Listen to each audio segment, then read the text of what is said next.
Hello and welcome to the For Her Empire podcast. My name is Abby Ngauche, and at the For Her Empire podcast, we address the personal and business issues that female entrepreneurs face in our day-to-day lives. And one of these issues is selling. We know we have to sell. I mean, how else are we going to make that money? But it's not very easy to actually sell your product to someone without feeling uncomfortable or feeling like you're all in their face. And so I decided to reach out to someone I know who's a sales expert, because I admit I'm not the best at sales, but one of my closest friends and a business partner of mine, Patience, is. And so today we have Patience. Hi, Patience. Hello, Abigail. Thank you for having me. Nice to have you here. Okay, so I know who you are, but my viewers do not. So please introduce yourself to us. I'm Patience Atsango. I'm the brand and strategy director at Digitech Brands.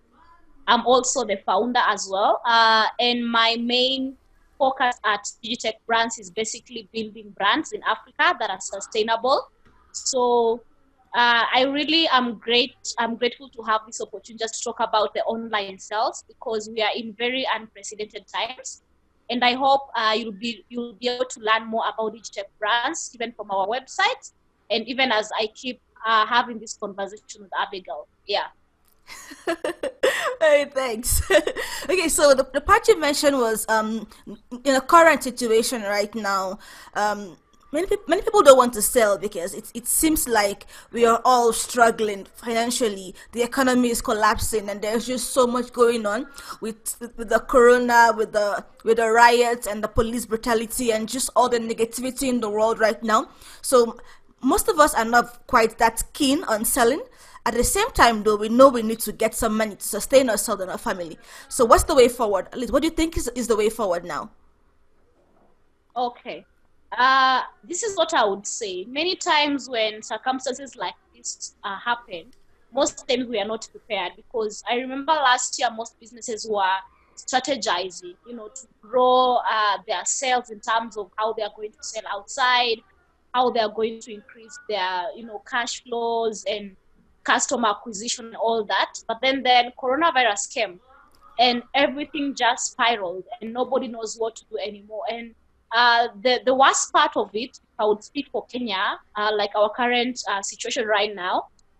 Today we are waiting the president just to make news and tell us if we are going back to work or not. But even that said or not, there's still going to be changes in the whole way how businesses are operating. Most businesses are not going to be profitable immediately, and most people are not going to be comfortable to go back to work immediately and continue their normal lifestyle. In short, we are not going to any normal. Everything has taken a different direction. Wow. Yeah, Very negative point of view, but okay. Yeah, so the whole idea is that everything has taken a different direction, and us as individuals, as business owners, as entrepreneurs and directors, we also need to align to that course. So that we are able to build our businesses and now strategize a new model that is sustainable, not only for now, but also for the future. Because now the future is headed to the digital transformation. Yeah, where our parents were 10 years ago is not where we are today. Yeah. So we need to understand that even though COVID-19 is here with us right now, it has caused a big difference in the entire way of how consumers purchase our products and services, and even how we sell as entrepreneurs. And therefore, we also have to be equipped. And that is why I'm here today. Woo! Okay, all right. Yeah. So for those of you who are wondering about the announcement of the president, we're actually recording this right now on June 6th. And the president of Kenya, Uhuru Kenyatta, is supposed to announce if we're going to extend our lockdown for the second time, or if you're finally going to resume normal in quotes. So yeah, that's where we are right now. Okay, so as a business right now, what exactly do I need to do to sell? What processes do I need to have on ground? What strategies do I need to start implementing? Like, what do I do? I mean, I know I have to sell something, and how do I start this? We haven't. Give me a step by step what I need to do. All right. First of all, like before you started your business, the most important thing you did was basically to come up with a strategy, or even before the strategy, you build a product that is market fit. Then after building the product, you came with the go-to-market strategy. Now, with everything that is happening, now you have to go and re-strategize the strategy to fit the current market needs, to fit to the current customer acquisition process. Like I'd said, right now there are so many businesses, including Google, that are entirely going to be working from home, or a big portion of their workforce is actually going to be working from home. So that means you're not going to be going and doing the normal sales process of knocking people's doors, asking them, oh, I'm from this company, I've come here to sell this product. Right now people are working from home. You're not going to come to my home and sell to me. No, yeah. Home is a very private place, very sacred, and it has to be kept that way. So how do you get to me when I am at home and you cannot come to my house? You need to analyze how am I able to interact with this customer, and where are they, and what time do they interact with their social media platforms, and how often. Okay, so as a salesperson, I'm not trying to turn you into a digital marketer, because digital marketing is a whole big scenario. But then again, now this is a time that salespeople more than ever are going to work together with the marketing team. Yeah, where marketing have to produce the content that needs to go out there, because selling is more personalized. So how are you going to sell and still retain that personalization or authenticity or trust with your customers the way you do it when you're having a personal meeting? So that has to change, and that entirely starts with content. And I think Abigail would agree with me, because she's the king of content. So yeah, like the entire basis of a business is content anyway. Exactly. So now you have to liaise with your team on how are you going to produce this content. How is this content going to reach your clients? What platforms are you going to use? So if the marketing people are going to still produce content that is going to go on social media, but you want to keep a personal relationship with your client, probably through email marketing, through telephone, how are you going to come up with content and authentic conversation within those channels, right? Right now we have different platforms for communication. Like right now we are using the Zoom. There is Skype. There's so many platforms of communication. How do you get to that point where your client is comfortable enough to have a video call like this and be able to listen to you? You have to start from somewhere. You have to start from an email that builds that trust, that builds that that need for your product and service. And today I'm just going to focus entirely on B2B, because B2B is different when it comes to purchase as opposed to B2C, because B2C is a direct consumer approach, whereby you can use the e-commerce platform, social media, and people can still purchase, and you do different deliveries. But with B2B, most of the B2B businesses take a long period of time, especially in the conversation. So you want to come up with a sales process that is still authentic, but then it doesn't take too long. How do you make sure that your sales process is actually minimized, in the sense that within a very short period of time, you're able to close a deal? So you have to start by building a relationship, making friends with the marketing team, so they can help you to come up with content that will drive a relationship with your customer. Then from there, you get to the point of telephone communication or Zoom communication. And how do you develop a documentation process that will also protect your business and also protect the customer? So it's a whole process. Okay. So now you've mentioned this process like several times now. Can you like break down this process? Like, what's this process if you just mentioned right now? So is it like I Google you or Google your competitor, and then I find out about you, then I guess join a mailing list, I guess, then somebody follows up by email. Like, what's this process? Okay, so I will start. I'll give you two scenarios. Okay. I don't have anything written down, but I'll just bring it as it comes. Sure. So I'll give you the first scenario. You have, this is a new client. You have no relationship with them whatsoever. How you get them, it will depend. Probably you've gone and used the different tools out there, fetch their emails. Probably you've tried to engage with them on LinkedIn. So let me use LinkedIn, for example. You're on LinkedIn and you want to engage this person. You've read through the profile. You understand who they are, what is their capacity in their business, and you want to sell to them a B2B product. So you're going to start by number one, introducing yourself. Don't try and sell during the first engagement. That's the end goal anyway. Right. That's the end. But then again, remember, when it came to sales, you are able to sell a product well or faster because you developed a relationship.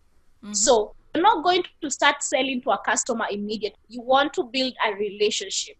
I'll give you a funny example. If you DM me on Facebook, for example, and you're a guy and probably you're interested in me, and you're like, "Hi, I like you. I like your smile," I will definitely block you or spam you or whatever, because I feel that is really, yeah. Oh my God, funny. I'll find that a bit disrespectful. Okay. However, if you came to my DM on Facebook and say, "Hi, Patience, my name is blah blah blah.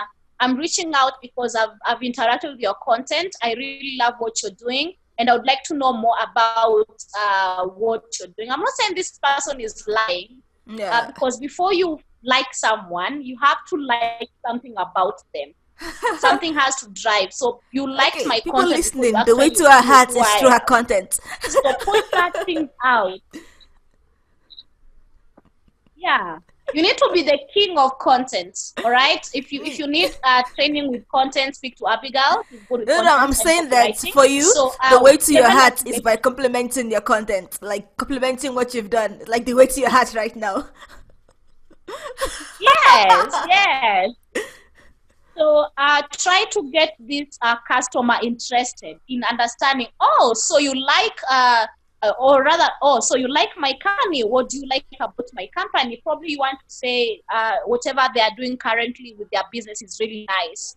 Try and start a conversation so that they can get interested to know more about what you know, or to basically get more information from your side. So when this person gets you or responds back, then from there now you can start a conversation that will definitely drive you towards business. Maybe the client will show interest. Oh yeah, our product is like this and this and this, and then now you can even bring the the idea up. Oh, but then we do this, and I think your business and our business can collaborate in this sense, but not in a salesy way. Just trying to still build that relationship. So when this person gives you the second engagement, then there you can even ask, oh, but then we should connect sometime on phone, with the current situation, probably on email or on Zoom. This person will be grateful to have that communication, all right? Mm-hmm. So that is engaging with a B2B client on social media. Then from there you can pick it, do your emails, do your proposals, do your demo, whatever you do it. But then when you're meeting with someone on email, for example, you've gotten their email. Again, the process is the same, but then understand the channels are different. So how you're going to introduce yourself on email might be really, really different from how you introduce yourself on social media. Yeah. So for example, the other day I did a bulk email process where a friend of mine introduced me to different clients that we need to reach out for digital marketing services. So I started by introducing myself as a human being. Hi, I am Patience. I would like to know more about you. No, all right. I don't really remember the statement, but I know it was about me. I was like, oh, my name is Patience. I would really like you to know more about me as I know more about you. And then I'll bring the point where I was introduced at this point. And I feel that so basically it was more about letting them know more about me and why they need to engage with me. It was very precise. When you say let them know about you, do you mean about Patience or about Digitech? Letting them know about you in one context, personal or business or Digitech Brands? I did both. I did both, and this is why. Digitech Brands is a young digital marketing company. Somebody might go and be like, oh, you've not been in the industry for a long time. And you see, I'm engaging enterprise industries. So you might realize that probably Digitech Brands has been in the operation for like 5 years or less. Yes. And you want to market our products and services. Who are you? How long have you been in the industry? What are your achievements? Right? So I played the cards on two ways, where I did the introduction about Patience. I said, this is Patience. I've been in the industry for 9 years plus. And this is my resume. This is what I have done in the past for businesses. And I feel I can do so much more for your business in the current COVID-19 situation. I shared the videos, my videos, to show the kind of engagements that I've done with different TV stations, so that to build that trust, that if NTV can trust me to actually drive content for their viewers, and it's an international TV brand, then the client would find the authenticity to trust me more. So I did that, and now I introduced Digitech Brands. Then I'm like, okay, this is the reason why I am contacting you today. So I had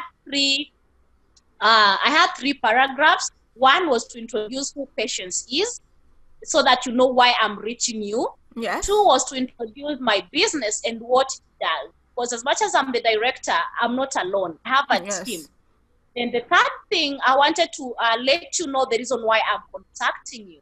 So I was introduced by this person, and they feel that your business can move forward. During this current situation, you require digital marketing and to build your online presence. And then I shared a link after the third paragraph. I shared a link to a blog that I've written on our website on the reasons why your business needs to be online during this circumstance. All right. So, okay.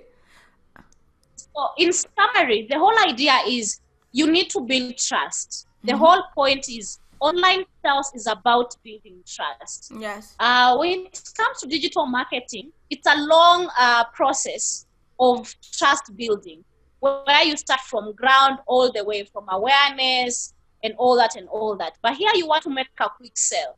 So you need to be very fast in building trust and relationship. So how do you go about it? So how do you go about it? How do you go about is the process that I've been giving. Yeah. So the whole point is, how do I still maintain that relationship? So you were given both the LinkedIn scenario, where I introduce myself and then have some conversation, and then try to move the conversation away from LinkedIn, so either by phone, by email, or Zoom. At the same time, I'm not selling anything, but at the undercurrent, you know that I have a business, that this might help, but it's not so in your face. And then if you're introducing yourself by email, then the first paragraph is about you as a business person, as a professional, then about your business, and then about why exactly I'm contacting you, and then a link to your work that's related to the third paragraph of why I'm contacting you. So that's your cheat sheet right now. Nice. Yes. We're still in this. Yes. Yes. Yes. Okay. And then I believe after that particular conversation, if this client is really in need of your product and services, they will definitely reach back to you. Because one, you've not spammed yourself, you've not sent, and then again, you need to understand, when you're introducing yourself to a client for the first time, always use your email. Don't use your business email like info or sales at. Use your name. Yeah. That I'm talking to a human being and not just a stranger.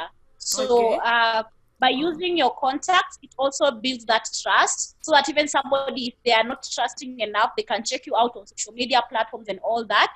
And then again, if you're a salesperson, this is the time to build your social media profile, or rather your personal brand. Okay. People would want to go to and check you out on social media to see if you're real, because we are not meeting each other.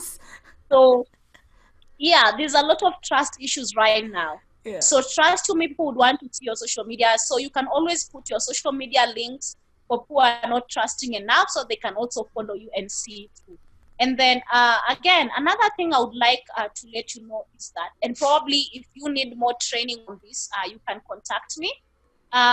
the process doesn't just end with one email. You need to understand, how do I move to the next email? How do I make sure that this sales process is shorter? Because if you keep talking about yourself and the company and all that, you might sell next year. So how do you use the intelligence of words in order for you to be able to close your business quicker and faster? Okay. So Yeah. so let's say I've sent this email right now. So there are two options. It's either you reply and we move forward, or you don't reply. So let's start from the first scenario. You don't reply. Does that mean I do not email you? I just terminate conversation there, or do I email you again? So if you did not reply to my initial email, what's my next step here?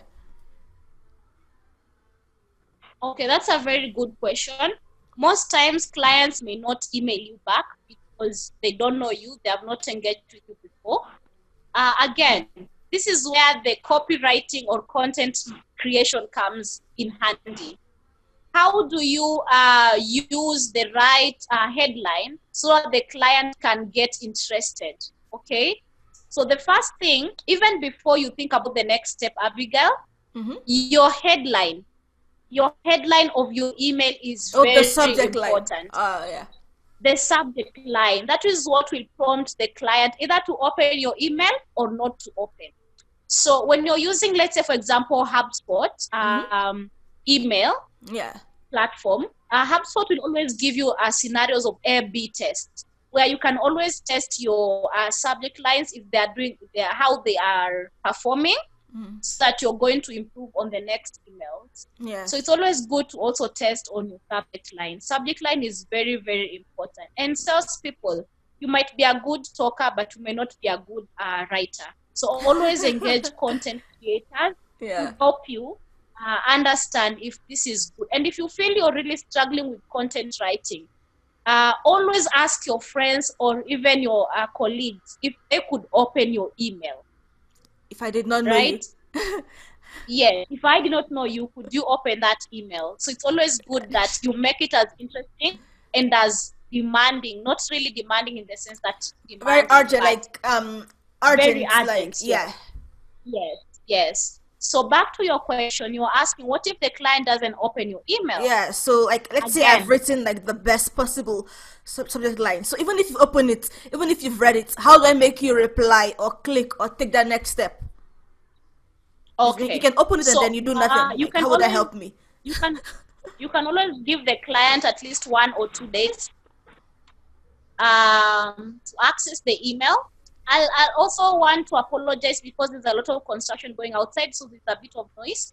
Okay. Back here. So sometimes if the client does not respond to your email, give them at least 1 or 2 days and then go back and ask if they were able to see the email. Because at times emails do go to spam box and probably they don't see the emails. And if you send like the next email and the third email and still no response, always stop at the third email. Try and see if there are other means we can reach this customer, especially if you are really, really interested in closing that deal. Yeah. There's always business websites. By the fact that you know this person by name, it is easier for you to contact their website and request for their contact or how you can reach them. Okay. I want to add. If you don't have their number, a secretary will be more willing to give you the contact of somebody if you know their name than if you're just saying it's just a message. Yeah.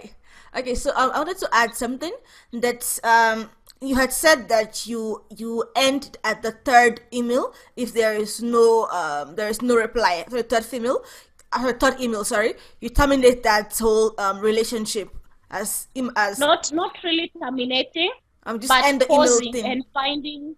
But pausing and finding other ways to contact that individual. Okay. So for most of you who want to know, okay, personally I use HubSpot CRM to track my email opens and clicks. So I know you might not have replied to my email, but I can see that you've opened something, you've opened it and you've clicked it. So what do I do if I've sent you 3 emails. You've opened all 3 emails. Maybe clicked on a link or something to my blog post or something, but you've not replied or booked a Zoom call with me or a telephone call with me. But I can see you've opened this email. I can see that there is some interest. What do I do next? What do you think the problem is? Probably your subject line of your email was not urgent. This person was not impressed by your content. Yeah, that Ouch. could be one. Okay. Another thing, it could probably they need a product that's not urgent on their end. Okay. So don't give up. I feel at this point it's always good to look for their contact phone numbers to engage them personally, because not everybody is good with emails. We are headed in a place where videos and phone calls are going to be very, very important, because not everyone loves responding immediately, especially to emails. But if you contacted this person on the phone, you'd get direct feedback, whether it's a no or a yes or a maybe. It's very, very urgent. But for most emails, when they are not responded and they have opened, it means it's either a no or a maybe. So let's stick to maybe. If we are trying to stick to the maybe, then we need to look at for other channels of communication. And then if it becomes a no, then we can rule the client out. Okay. So then that's the first scenario. And the second scenario is if you reply to this email and now you want to book a Zoom call or a telephone call. So what's my next step right now? Because I'm excited on one hand, I'm also nervous. So yeah, this prospect is interested in whatever I'm selling or whatever I'm going to sell. They've booked a demo, or they've booked a sales call or a sales consultation or whatever it's called. What's my next step here in this sales journey? Have they booked, or do you want them to book? When you send that email, the call to action is for them to book an email, right? Book a call or book something, right? Yes. Okay, so let's assume that they've replied that they're interested. Send me the Zoom link, or maybe you've had a link already inside. They've booked that call. So what's the next step now? What do I need to do to prepare? What do I say? How do I come across in my call? Okay. So you have to bear in mind that you're not going to have like a whole, a pack day with this client. You're not going to have like, a one-to-one meeting. You're not going to be able to see their maybe body language and understand probably. Yes, you can see their body language on Zoom, but then again, you're planning to make this as short, enticing, and as urgent as possible. So it's urgency, very important is to have, key. Yeah, it's very important to have your facts right before the meeting. Okay. Make sure you have all the questions that you want to ask. Make sure you have the value add to your product. Make sure you have Make sure you have the what? point. The view add? Value add. Value add. That you're Okay. giving yes. Okay. Yes. And then again, another thing that I would like you to know is that you understand the weakness of your product. Okay? Okay. The weakness of your product, and you understand the weakness of that particular business. So you need to also come up with a list of the questions that you feel this customer can ask you regarding your product or your business, that that is your weakest point. And then you need to come up with answers that are honest and answers that are real to those questions. Okay. Because sometimes your product can be good, but then you'll always have a weakness in your product, or a weakness that overrides the product of your competitor. So how do you make sure that is covered? Okay. So the whole idea is that before that meeting, you need to be as prepared as somebody who's going to close a deal and come back with a check. Okay. 2 questions. One, typically, how long does the first sales call last? And then the second of all, is this sales call the time where you actually sell something? Because on LinkedIn, you are introducing yourself. On email, you're introducing yourself and your company and what you want to do for them, but you've not really put in any sales pitch. So is that where the sales pitch come in this call, or is there another one where you do the sales pitch? Okay. Just like marketing, when a client can be in a different stage. in the process of sales. Like in marketing, we have the awareness stage, the consideration, and you see the closing stage. So just like the same way, when you contact your client, however the response they give, you'll understand which stage your customer is at. Okay. Probably you'll understand maybe the client is at awareness stage, they want to know more about your product, or maybe they know already about your product and they're still in consideration. So based on where your customer is, depending on the email conversation you've had, you'll be able to know, is my pitch going to be centered around my product, or is it around the price, or is it around the deliverables? So that will also help you during the calls meeting to focus on what is important for the customer. Good patience. Yeah. Okay, so I had this question. Of course, I know this interview is centered around B2B online sales. How does it vary that much from B2C online sales? Like, is there such like a very drastic change in between the two? Yeah, what I would say is that when it comes to B2B and B2C, the difference is more or less the same. End of the day, whether it's B2B or it's B2C, you're still selling to a customer. You're still selling to an individual. It doesn't mean that now when it's B2B, you're selling to a robot. It's still the people, the corporation, still the decision makers. Yes. The difference is the purchasing process of the product. I'll give you an example. Probably I'm the same person that is making a decision at B2B and B2C. Probably B2C, I would say you want to sell an IT product that is, let's say, a CRM software. The sales cycle might be longer because this is a huge product. This is a product that maybe you need to do the demos, they need to see the proposals and all that. And then I am the same customer who is B2C, but probably here I am buying a beauty product, maybe online. So when it's a beauty product, I just look at it online. I'll be like, oh, I like this product. Click, buy. All right. So the process is the same. However, B2B, the buying process is long. The sales process is long and requires more preparation. And even when it comes to the cost of purchasing, B2B products are normally more expensive as opposed to B2C. Yeah, you usually required to have a budget and all that, and perhaps go through your finance to see, are we in a place of affording this? Yeah. Yes. So you'll realize that for B2C, you may not really need a sales process. You just need a marketing process, and that's it. But for a B2B, as much as you have an online sales process or digital marketing process, you also need a sales process. So now this is where the online sales process comes in. Okay. So now this question is for, so to sell something, you need to have some amount of confidence for you to ask someone to give you money, even though it's in return for something. But selling something requires quite some confidence. So what advice do you have for female entrepreneurs who are perhaps just getting into the field of selling as a salesperson, or they're trying to sell for their business, their own business, and they don't have that much confidence to make that sales pitch, to actually push clients to get in that, booking that Zoom call or that demo call and all that? So how do I get confidence? How do you push my confidence so I can sell something without stuttering and feeling like maybe if you're interested, perhaps you might check this out? That kind of word. Okay.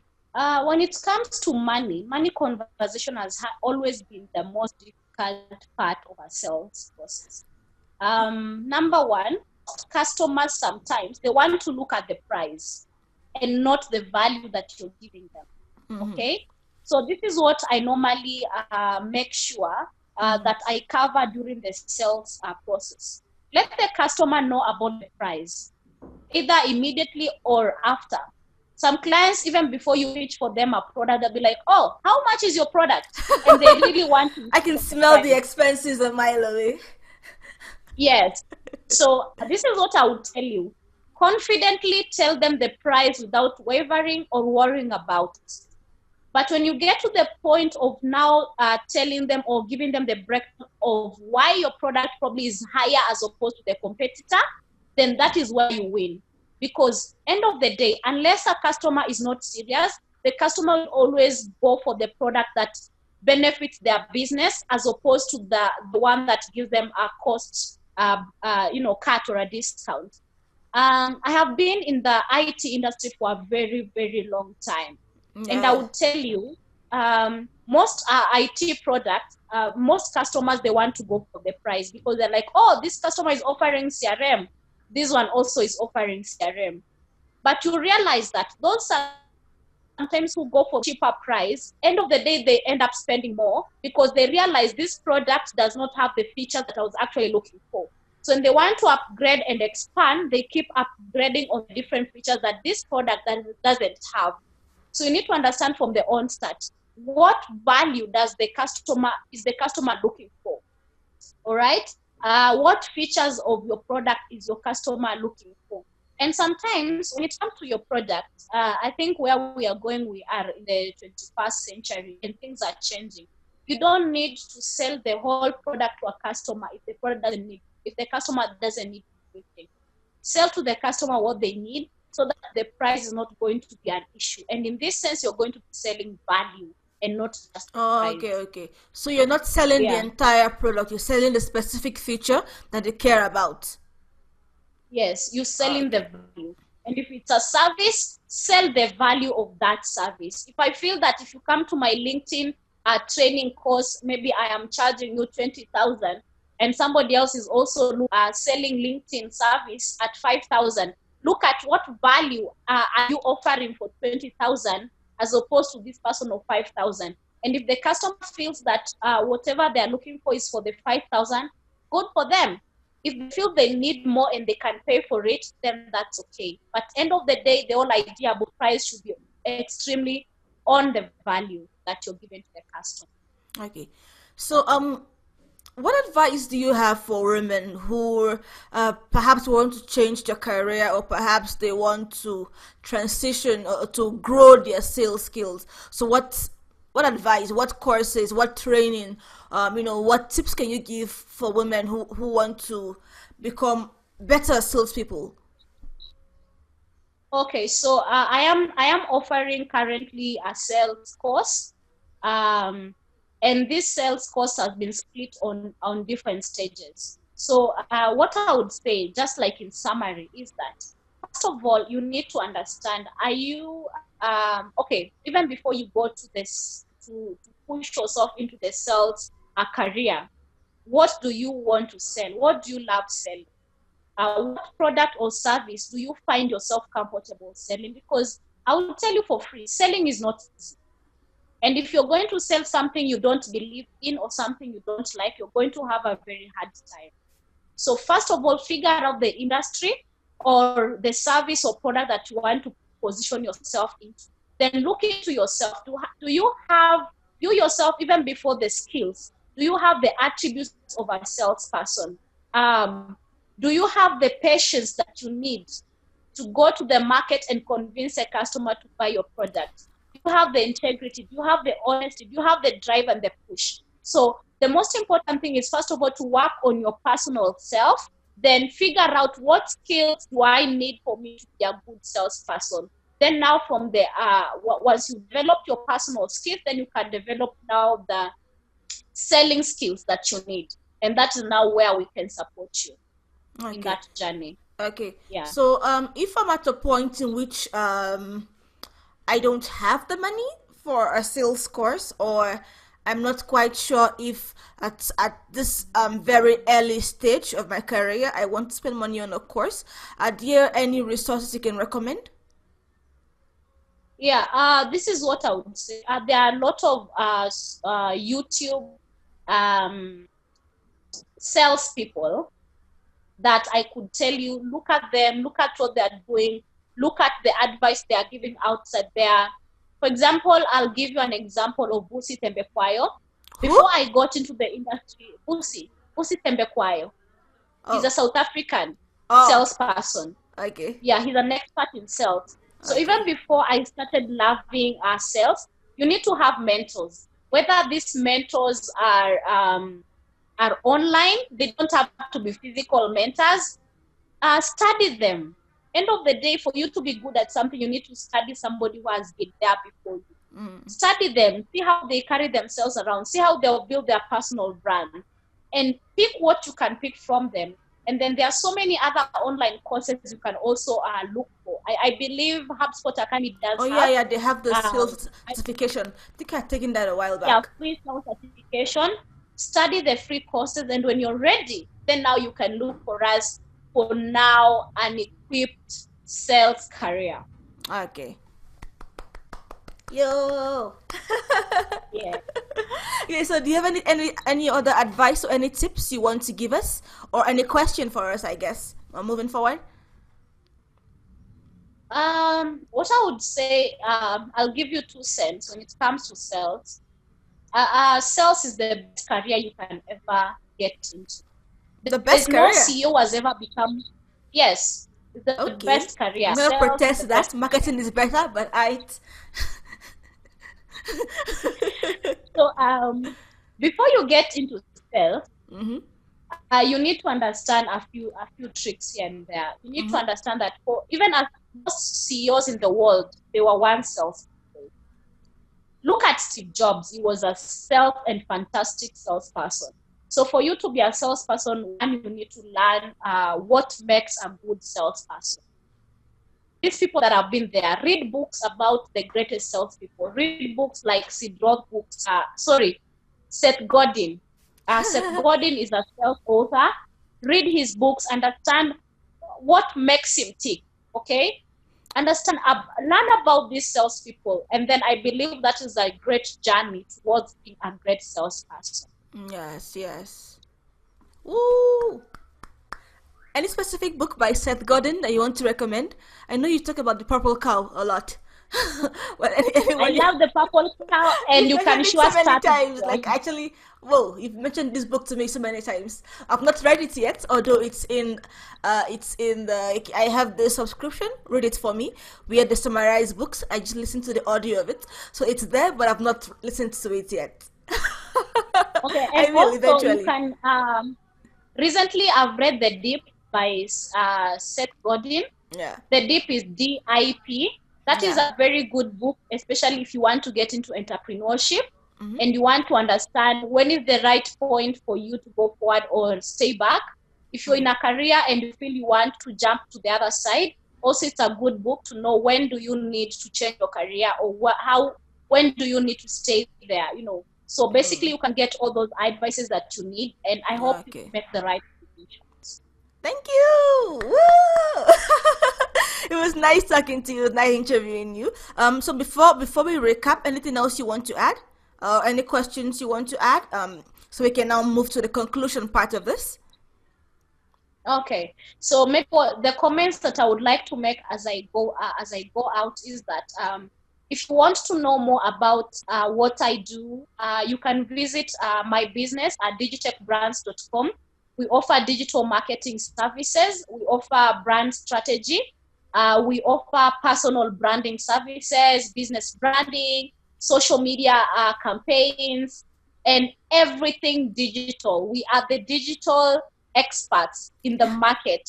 So look for us and we'll be able to help your business going forward. If you need training in terms of how to move your business forward, whether it's sales training, personal branding training, and also business training, we are here to help. Yeah, I know I've taken your LinkedIn training class. It was quite interesting. Yeah, thank you, Abigail. No problem. Okay, so in summary for this, you have to know that you can initiate the sales process either by email. Usually someone refers you, or it can be a cold email. You can also initiate this relationship or this conversation by LinkedIn. You said you prefer a LinkedIn compared to email, having that conversation first on LinkedIn. Okay. And when you're structuring this conversation either by email or by LinkedIn, first you have to introduce yourself, and if you're referred by someone, introduce them there.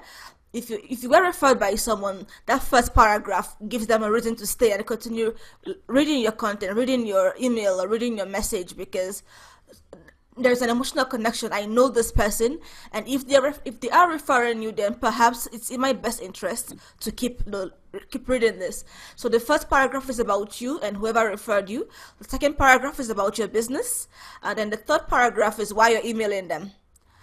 Then you can now include a call to action link, either to a website with an article you've written related to the third paragraph, or do you put your booking link here as well in the after the third paragraph? Yes. Okay, so after the third paragraph, a link to an article, or a link for them to book a Zoom call or a demo call. You also said that if they don't reply to the first email you send, after 2 days you send a second, but not more than 3 emails before you try to reach them in another way, either by calling them directly. You said your subject line must convey urgency so that they take action now and not later, because later doesn't really exist. Yes. It's just later. Yes. Yeah. And then you said that when you're making that Zoom call or that sales consultation call, you have to understand where they are in their buying process. Are they in the awareness stage? Are they in the consideration stage or in the closing stage, like as you said? And then you also said that when you're selling your sales product, you're selling the specific features that they most care about and not the entire thing. I think you said that. Did you say Yes. that? Yes. Okay, I got Yes. that right. Woo! Have I missed anything so far?